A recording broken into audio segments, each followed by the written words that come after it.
Hello and welcome to the Courageous Leaders podcast. I'm Joanna Howes, your host, and today this is a solo episode, and I thought I would answer the question that I get asked the most, and that is, how have I become the person I am today? And why that's quite important, especially from the people who know me. I was the quiet one, the shy one, the one that needed to prove myself, worked all hours, much more comfortable behind the scenes. This real drive to have to just keep proving myself. So if this is resonating with you, if you recognize that, you're in a comfortable zone at the moment, but you can feel there's something more in you. That was the difference for me. I could feel there was something, but I didn't know how to activate it. I didn't know how to be the person I wanted to be. If this is resonating with you and you know there's more in you, but unfortunately you've got a bit of self-doubt at the moment, there's some low self-belief, there's some low self-trust, I'm hoping this episode's going to help. I'm going to focus on 3 things particularly that first of all helped me to make the change. And then I'm going to do some follow-up episodes just to share with you more and then go deeper on this. So the very, very first thing that helped me was going to an event called the Courage to Be You. And it came at the absolute time that I needed it. I was pretty broken. I know some of you know my story. I was in a company. There was a very toxic environment. I'd lost all of my confidence and I needed to leave. I couldn't stay. So we came to a mutual agreement for me to leave. And I was in this place of, well, what the hell am I going to do next? I was also in Australia, so I didn't know if I was going to stay. Was I even going to be able to stay or needing to come home? And this event came up that was called the Courage to Be You. And even before I went to the event, just even that title just spoke to me. It just said, oh my God, that's not what I've been doing at all.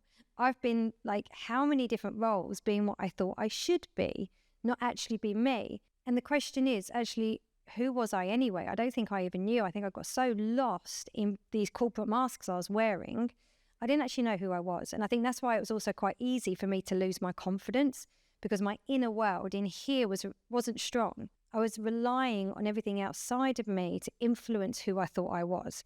And then when that went, I wasn't really left with anything, which is why I became really broken. But this event, the Courage to Be You, showed me that you can find who you want to be. When you actually look at your values, what you care about, you can have the courage to show up as you. And it's called the self-esteem triad. And this triad is made up of emotions, needs, and remembering the last one here, emotions, needs, and boundaries. So when you can work on those 3 things, that courage to be you can really come out. Now, I didn't even know what boundaries was when I started my coaching. It was a word that I hadn't even come across. So first of all, I just had to understand what it meant. But when I actually started to work out what isn't and isn't acceptable to me, then I started to work out, well, hang on, how do I even handle my emotions? I knew I was someone that I suppressed my emotions. I'm really rubbish at doing anger. I don't really know how to be angry. And I know that would be an emotion I think that would really help. I tried to take up boxing. I need to kind of do a bit more of that. I think that helps. And then somebody who worked out, actually, what are my needs? I didn't even know I had needs. I felt I was just there to serve everybody else's needs. Didn't even think, actually, well, what do I need to kind of be happy and be myself? So taking a minute to actually go, what do you need? And the 6 core needs that Tony Robbins talks about as human beings is, we need to have some certainty, some security in our life. We need to have some uncertainty. We need to have some variety. For me, variety was travel. Was I getting enough of that? Then we've got to have some significance, to feel respected, to feel valued for who we are. Then we've got to know that we have connecting to other people. And I'm an introvert naturally. I've learned how to be an extrovert, but it takes a lot of energy out of me. But connection for me was actually quite a challenging thing to do. We also need growth and we need contribution. So if you think of those 6 needs at the moment, which ones for you, if you were to score them 1 to 5, are working for you? So if it was a 1, it's not being met. A 5, that needs being met brilliantly.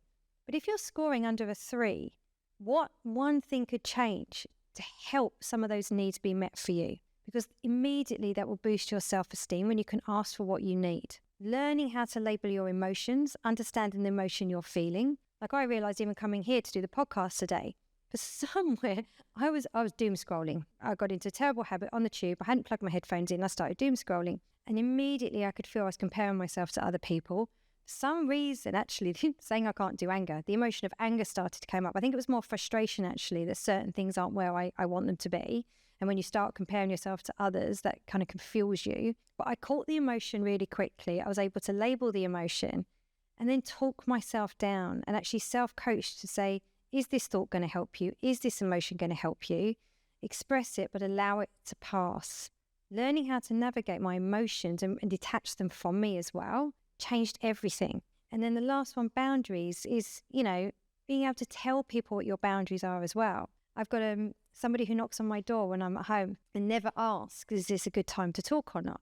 And I used to just let it go. Whereas now I will say, actually, this isn't a good time to talk. Can I come back to you?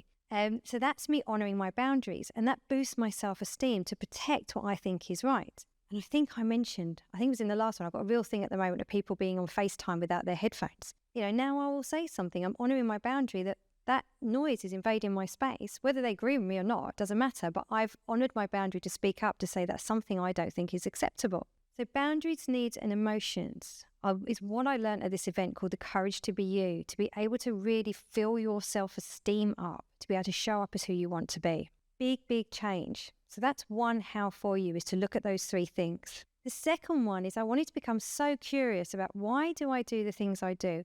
Why was I the person that would go into a training room and sit at the back? Why was I so scared to go and sit at the front? Why was I someone that literally would get clammy hands, heart racing by the idea of putting my hand up to ask a question, when I knew I had something to ask, but I just physically couldn't do it? Why was I that person in the networking breaks that would pretend to be on their phone because I just couldn't work out how to go and talk to people and connect, and I would just hide in a corner? I didn't get it, and I wanted to find out why. So one thing that helped is I did the DISC profile. Now, there's many different profiles out there. You've got Insights, Myers. They tend to all be from the same research. I particularly like DISC because it really focuses on behaviors, and there's no can or can't in DISC. We're trying to learn how to kind of be behaviorally flexible. But the key thing is to learn what is your natural energy first. So I would see all these people being like a magnet in the room, like people talking to them, go to a wedding and they could tell a story and everyone's captivated. Seeing these other people that could just make really fast decisions, would happily put their hand up, sit at the front of the room, would volunteer to do the exercises. And I'm like, I want some of that. Why is that not coming naturally to me? So when I did my DISC, and for those that know DISC, and if you don't know it, a quick way to get yourself up to speed is to read Why Am I Surrounded by Idiots? Really great book that all leaders should read, so understand yourself and your people. I recognise I'm a 50% blue energy and a 50% green energy. That tells me that I actually take time to process information. I'm slower at making decisions. I'm actually more comfortable in my own company than I am being around a lot of people. And it just takes me time to trust people. When I do, they've got my support for life. So recognizing, okay, so that's maybe why I do some of the things I do. Well, I don't just jump up and volunteer myself first. So just getting that understanding of, I get it now, I get why. Because when I do the other things, I can do them, but it just makes me really tired. It takes a lot of energy out of me. So I'm unlikely to lean into that first. So what this did was give me a roadmap back to me to go, right, if this is what I can do naturally, how can I leverage that strength? How can I bring that strength into becoming a coach and running a coaching business, knowing that I don't have that natural sort of entrepreneurial spirit, that natural selling spirit? How do I create something different that's true to me to change my life using what I know I'm good at? I couldn't just rely on that.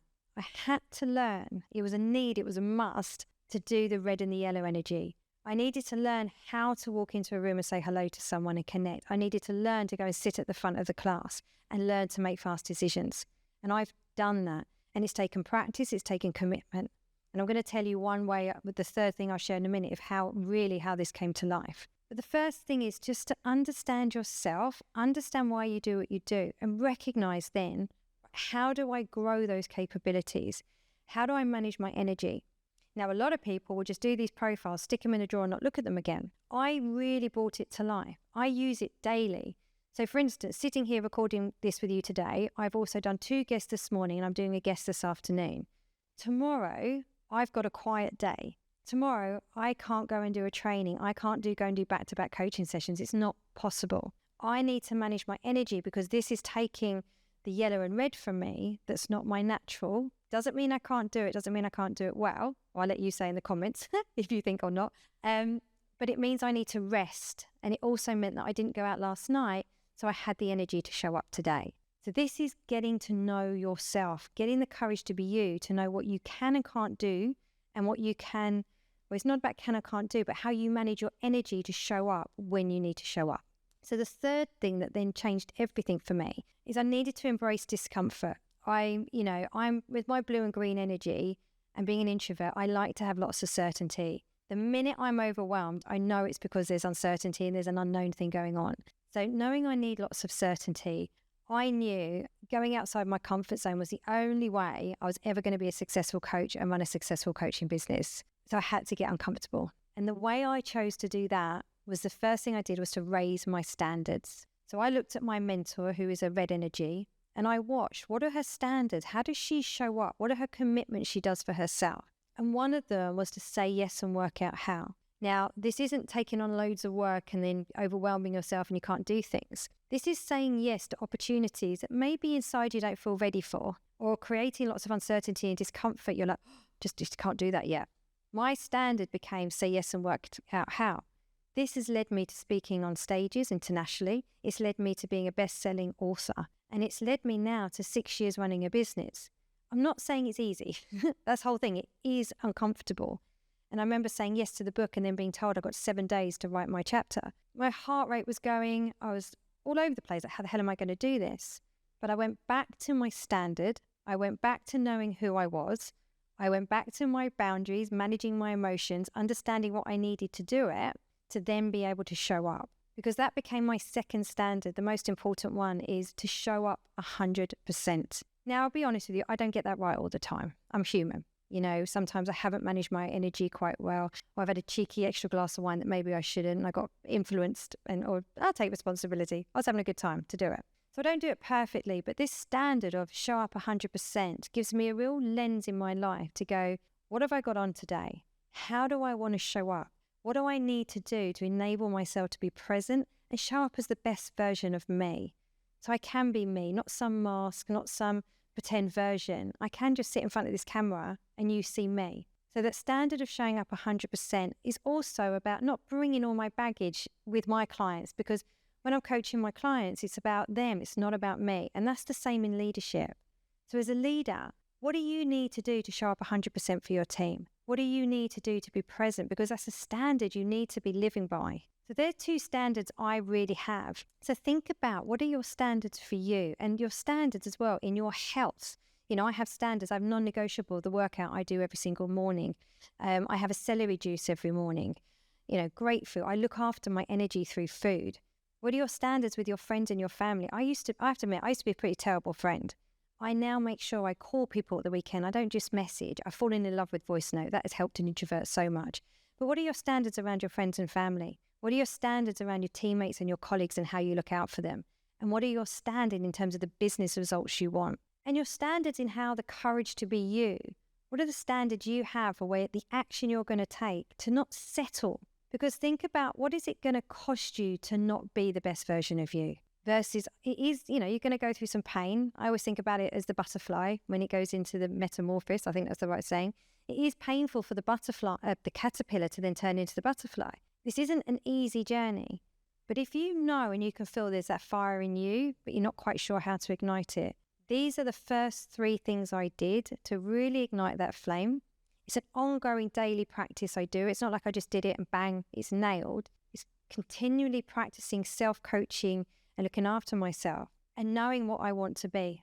Knowing I wanted to be a great coach, knowing I wanted to be a business owner, ultimately knowing I wanted to help people. So if I wanted to help people, who did I need to be able to do that? Because there's so many people out there saying they want to help people, but they're not willing to do the work on themselves first to actually be able to show up how other people need them. So what commitment are you ready to make for you? There's a difference in being interested in something versus being committed. So ask, are you just interested in being the best version of you, or are you actually committed to being the best version in you and you're willing to do the work? Because that's the answer to the question people ask me, is how have I transformed my life from being the quiet person who had to prove themselves, overworking, overthinking, not in a great place, still successful, but inside it wasn't a great place, to now being able to sit in front of a camera with you today as my true self. Still working hard, still got a lot of work to do, very comfortable now in my skin and willing to keep growing and willing to keep showing up. These are the 3 things I did, but it does take the work.